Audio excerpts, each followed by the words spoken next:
far northeast of Scotland, leave port for some of the cruelest seas you want. Theirs is the most dangerous job in Britain. Now, in Trawlermen, a new generation of fishermen are about to make their mark, braving violent storms and deadly conditions, all to put fish on our plates.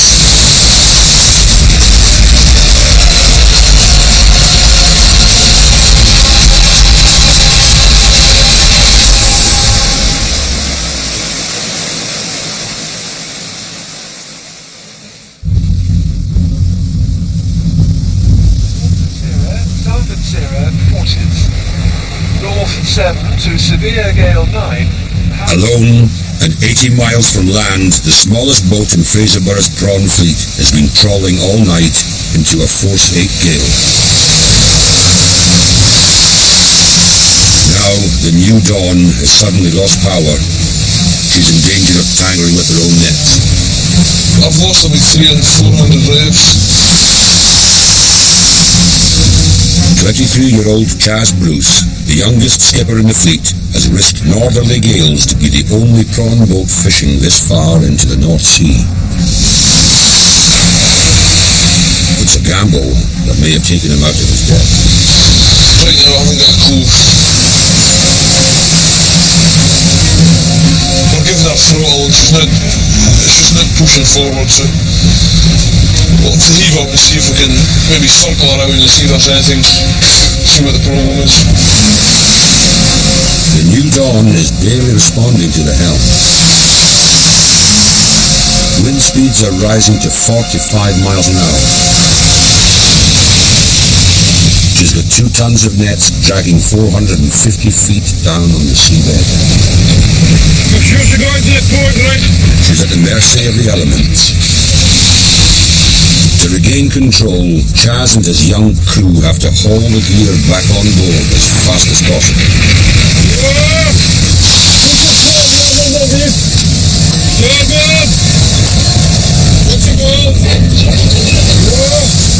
It takes 20 minutes to get the net safely back aboard. But the new dawn is still losing revs.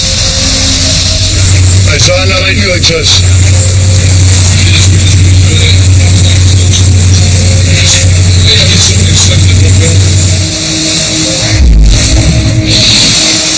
As soon as the storm passes, the crew take the first opportunity to investigate the power loss.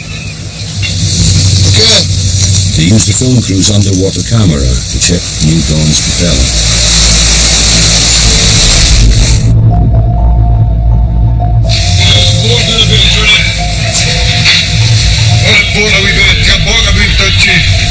That's good, just keep that up. Got it up a minute. There we go. That's the problem right there. So you've got a rope wrapped around the propeller. Yeah, so it's what happened this morning. There must have been a Norwegian or a Norwegian standby vessel caught behind us, and the floor night he might have washed it off his deck. The rope is wrapped tightly between the propeller blades and the shaft. It's strangling the revs, but leaving just enough power to keep the boat running. Still dangerous if it slips out of place where the weather comes away again tomorrow. Goes back into the farm, we could be left idle in the middle of the sea. Maybe we should be getting it sorted out, but we'll have to fish away another couple of days yet. As long as it's not moving to back into the blades, just hope it stays there.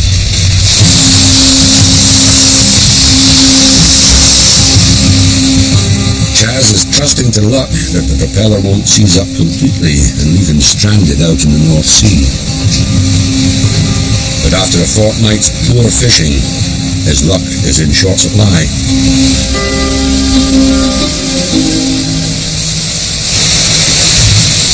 A few miles to the southeast, the prawn trawler Amity is approaching one of Jimmy Buchan's favourite fishing grounds. Well, today we're in an area called the Buttocks. How it's called that, I don't know, but it's a kind of strange name for a fishing area. I'm just wondering if there's a particular bit into the north side of here that maybe just looks like somebody's rear end on the seabed. A nice couple of plump cheeks. But Jimmy's not been sitting on his backside over the past few days. He's now over halfway through his first trip back after 2 months ashore to fit the Amity with a new engine.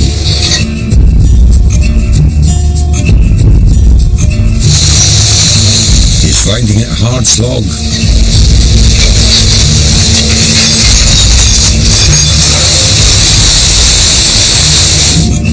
At least this haul is bulging with prawns. Good haul now. Super skipper.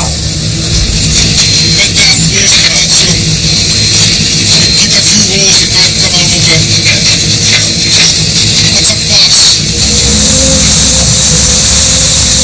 The Amity's next net is just as good.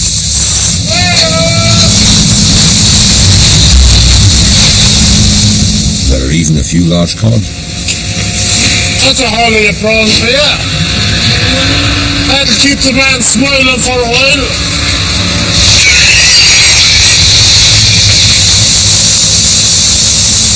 That's the kind of prawns we're after. These kind of lads. Want to see more of these and less of these. We're not wanting these lads. These are the boys we're after.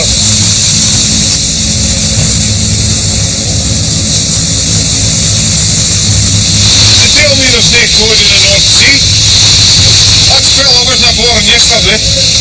He's about as big and fat as I am. I'm just slightly better looking. That's a beautiful fish. So far does he come for? That thing's about 10, 12 years old.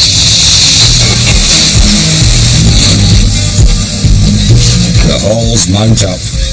A good start towards clawing back to the £60,000 that Jimmy's had to pay out for Amity's new engine. The skipper's on a roll. High on the hills to the lonely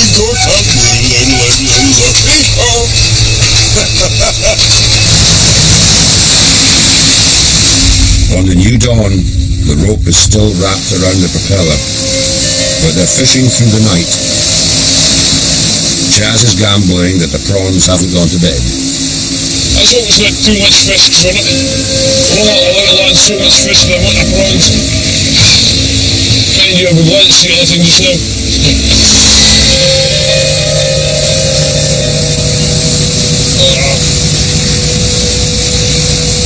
Rather than a haul of prawns, the net is full of worthless fish.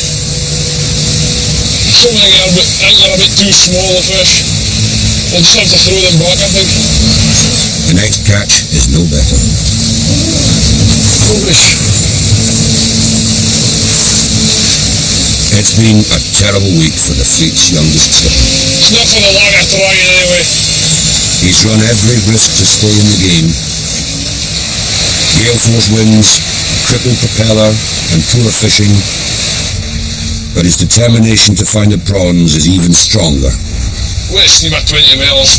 There's one more area I could think to try. We're running out of options now. We went to south east this time.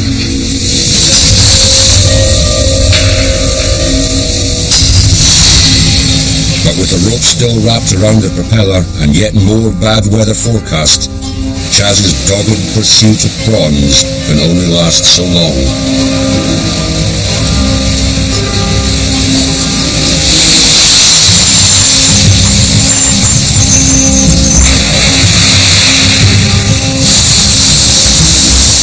Johnny, the cook, is nursing the engine through the morning watch and keeping an eye on the revs.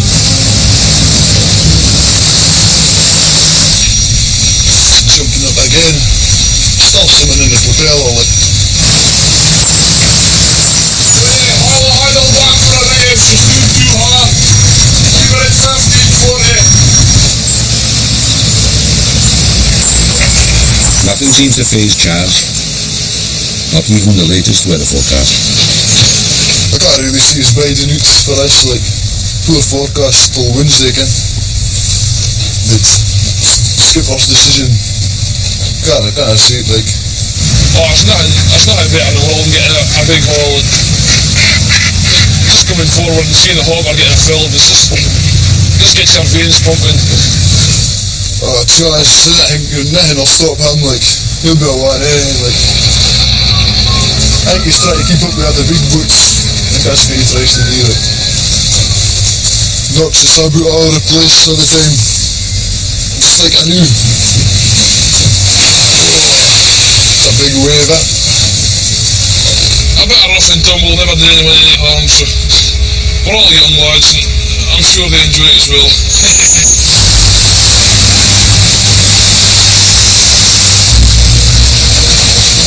Chaz is hoping that the enthusiasm of youth will last out until their luck changes. I'm feeling a little bit more optimistic for some reason.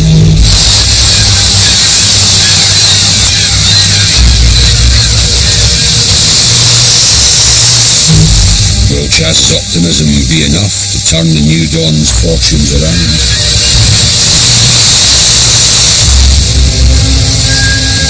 They haul again.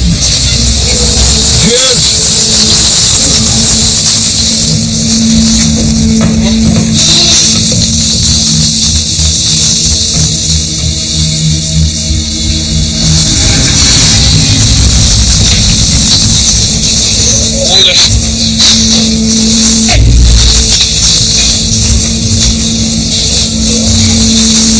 Gods fishing and not catching.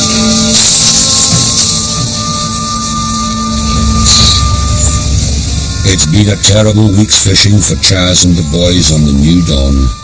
They've steamed hundreds of miles all over the North Sea for a handful of prawns and hoppers full of unwanted fish. I feel as I'm beaten, but can't help it. I've done my best. We've tried a lot of areas and can't see it's for long after trying, so.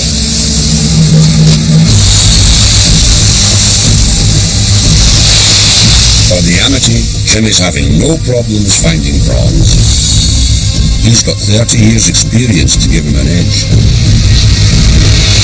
I'm just looking over to the south there and I see a windy looking sky, and there's an old saying, mackerel skies and mare's tails, tall ships go to shorter sails. So the sky is very, very mackerel looking with split long streaks, mare's tails. And tall ships go to shorter sails, it's too windy for yachts. As the wind increases, the conditions deteriorate. A bit of poor weather is nothing for Jimmy and his first mate Kevin. Sad blowing 28, 30 knots, westerly wind. Just a small dip in the sea, nothing serious. Not going on the shore for bad weather this week.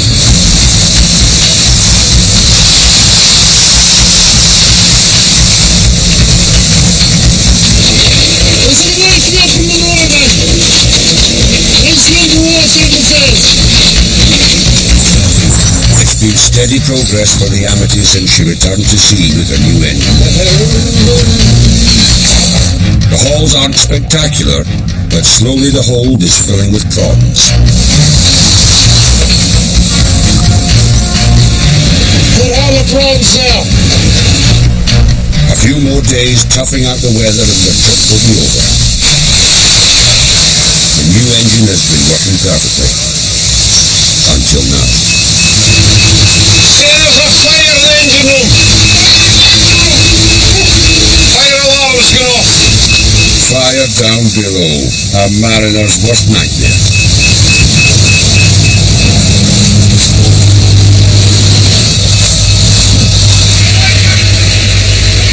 The fire alarm was tripped by a burst cooling pipe. Steam and boiling water spraying all over the engine room. It's a good job.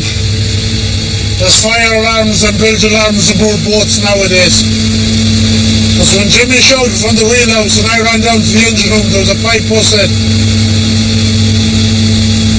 And if that got into the electrics and a fire started, you're in a serious trouble. Well, we just started to shoot there and it was a fire alarm went off in the engine room. So we sent Kevin down, thinking it was a malfunction. So we went down, the engine room was full of steam.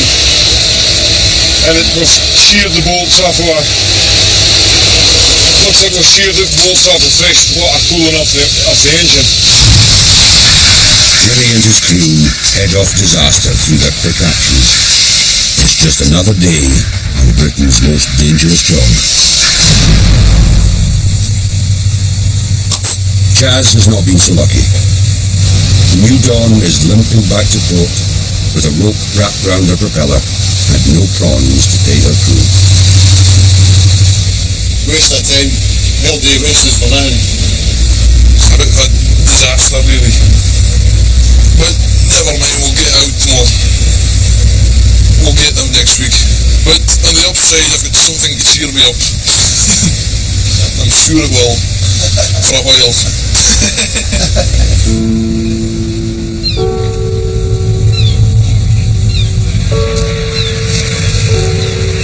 Chaz's dad, Alistair, is at the quayside. The rope incident is more serious than they had thought.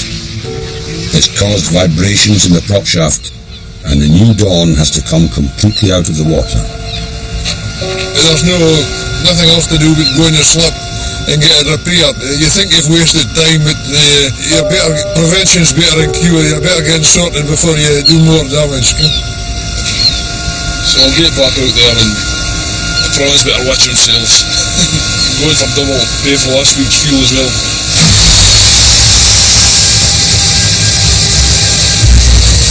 Amity has been at sea for 8 days.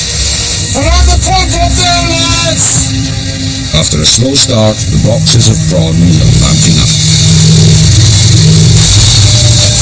Provisions may be running low, but there's no shortage of seafood. Finest scampi, not from the freezer. Doesn't get any better than that. Supper's on the cooker. The better not go late, or it'll go boiled.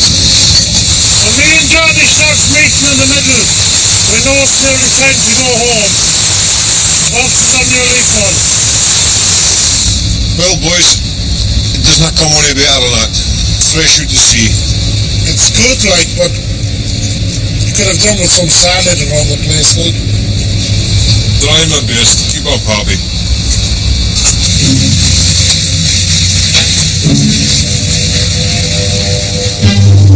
As for the fish they are not eating, there are 300 boxes in Amity's hold, destined for markets all over Europe. I'll tell you one thing. Whoever's eating the Amity langoustine this week, they better enjoy them, because we've gone through some hassle to get them this week.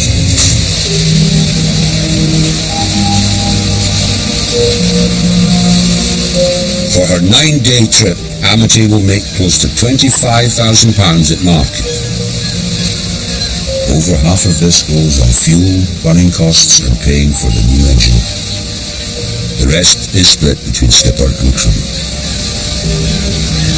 I've got to say, first trip back after a major refit, to be at the end of the trip, we're still fishing, everything's still working.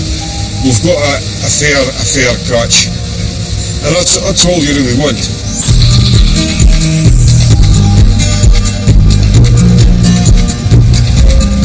Jimmy hasn't found it easy back at sea. He's had 2 months of creature comforts ashore. This is definitely a young one's job, this. I suppose when you're younger, you're hungrier, you're more fire in you. I mean, there's fishermen will go until they're 70, 75, but when will I go? No idea. Still enjoying the fishing, so.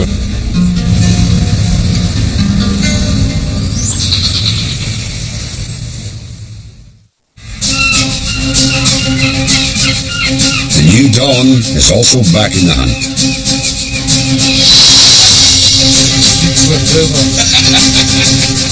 There's a new deckhand on board, 19-year-old Ryan Monson. But this isn't his first time at sea. Trawlermen followed Ryan's first trip in 2006. Back then, Ryan lacked the stomach for fishing. He's got seasickness. And his negative attitude Brought up in fishing and people do this. soon upset his skipper. Fishing is one job and you're making it survive at the end of the line. You have to keep yourself solid. If you really wanted it. And by the time he returned to port, Ryan appeared to have had enough of fishing. We started tried it. Tried everything. This had just seemed working for me.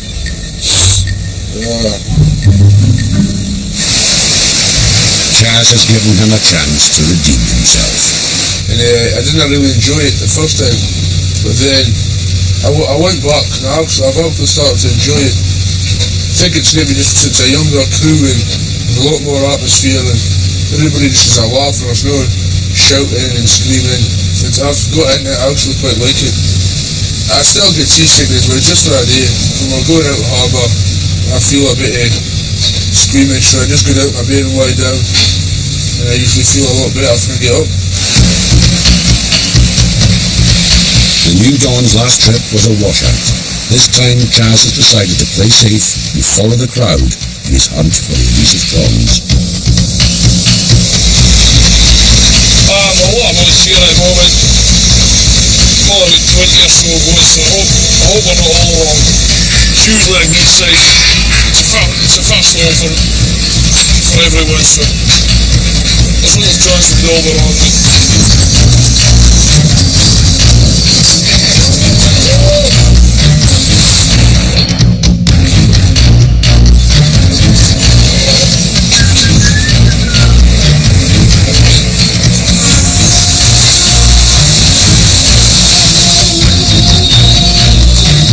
Some of the other boats rub off on the New Dawn.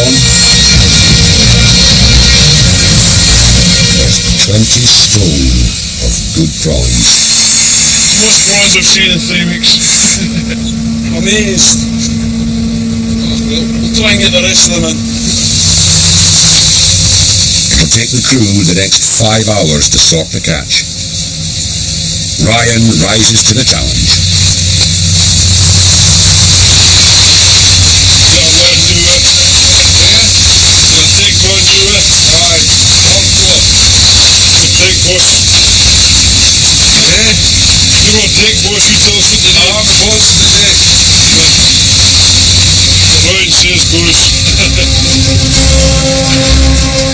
After a disastrous fortnight's fishing, the smallest boat in the fleet is starting to catch up.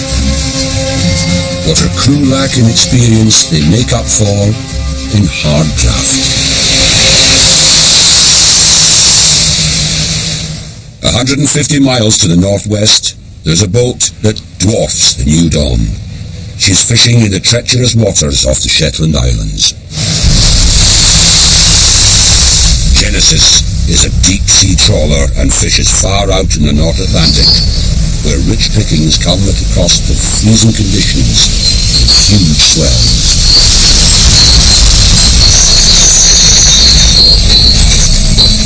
In these deadly waters, the man responsible for the survival of everyone on board is skipper Alan Watt. Sometimes if we get a big one, but we just take the whole body away and just wash the whole man away. And then once it's washed away, he hasn't a clue where he's at.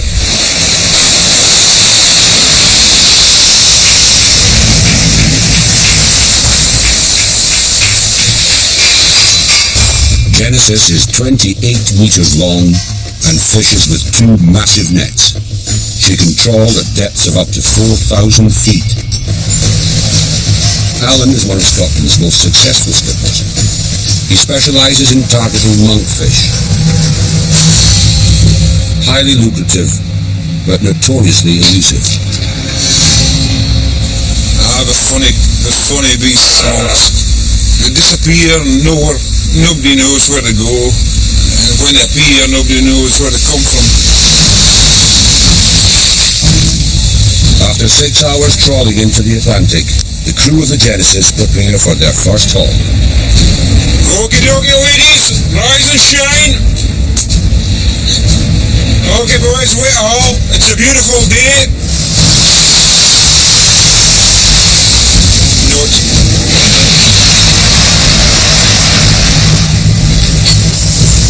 Okay, guys.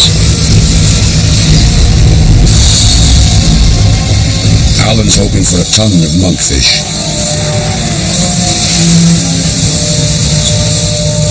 But instead, he's got a bag of dogfish.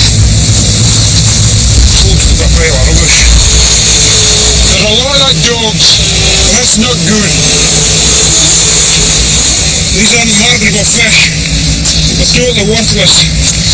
So we've got to throw all these out the aquarium before we shoot it away again. And then start all over again. That's a nightmare.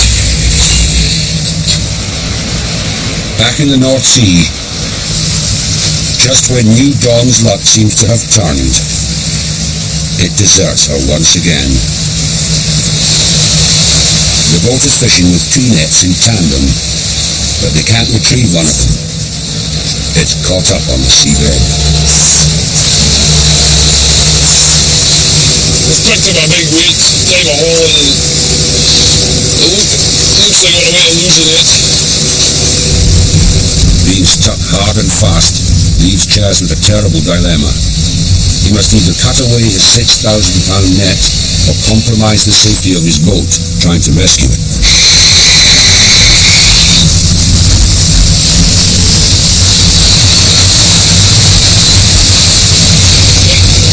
The best thing we can do is cut away just now.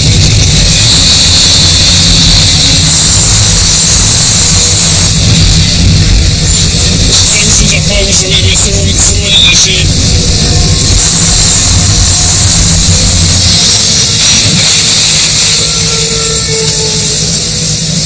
With one half of their fishing gear gone to Davy Jones' locker, the other half is still in the water. They manage to haul it aboard, Watch your sails! but they discover this net is also shredded. That net's far away, that net's ripped. Take. Plans over, take.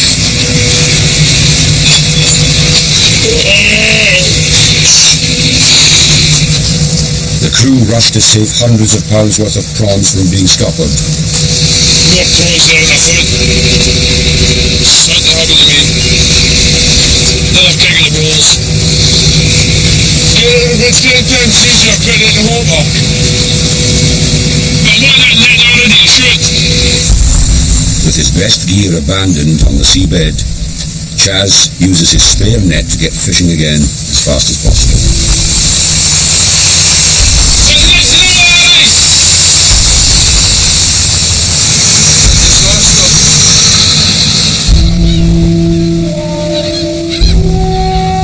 It's lonely in the wheelhouse when you're out of luck.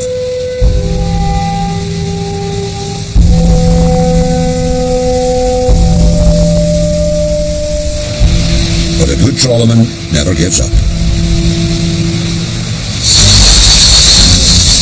Will a new day bring new luck to the new dawn?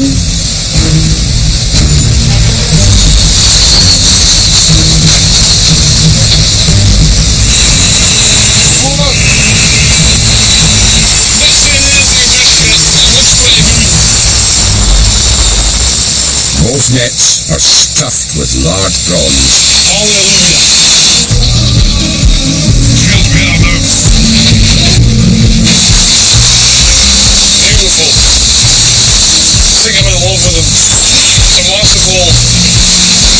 Massive. I think we need a bigger boat.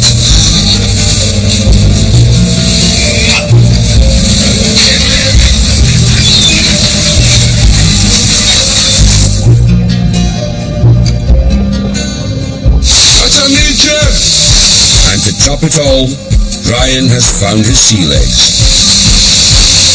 You get a good while everybody starts to cheer up. Next time on Trawlermen, Hey guys, Alan Watt lands a massive monkfish. he's a big one. Hold the thing up, boys. Hold on, right. Chaz trashes another net. Oh, And meet the man with the most dangerous fishing job of all. This is what Trawlermen do.